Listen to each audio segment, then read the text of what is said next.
Bienvenue sur ma chaîne Digital et Mammifères. Je me suis mis au fond du jardin, là où il y a le poulailler, et puis les lapins, le clapier, je ne sais pas si vous voyez, c'est derrière, pour être vraiment dans l'esprit animal en fait qui nous habite au fond, la bête en nous.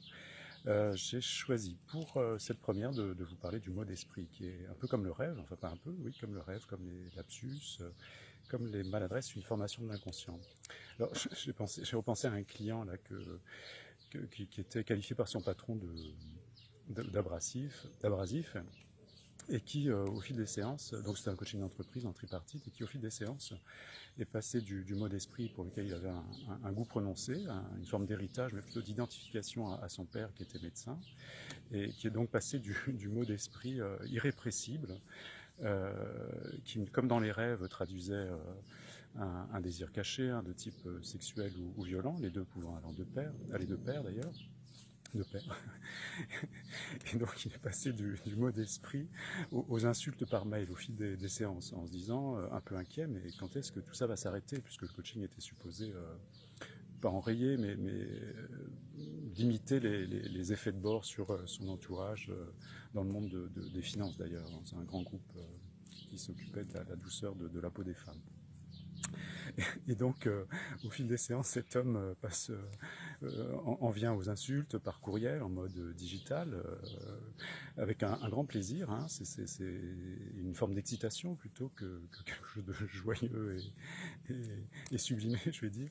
Et puis, il en arrive aux gros mots. Alors, je lui demande un exemple de gros mots. Il me dit quelque chose de tout à fait banal. Il dit putain.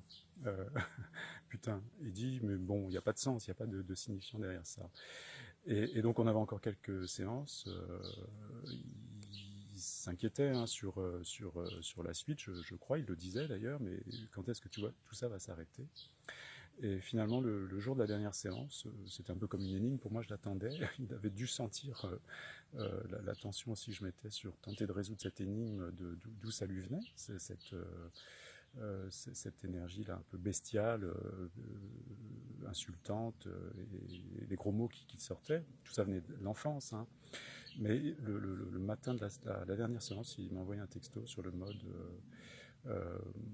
conflit de priorité, j'ai une autre réunion, je ne viendrai pas. Et puis, depuis, plus de son, plus d'images. Plus de vidéos en tout cas, sauf cette vidéo qui est une forme de post-mortem à ce Patrick, je vais l'appeler Patrick, et donc le mot d'esprit, souvent ça cache la bête en nous, et certains ne viennent pas au rendez-vous. Donc à bientôt pour un prochain rendez-vous, pour une prochaine vidéo digitale et mammifère. À bientôt.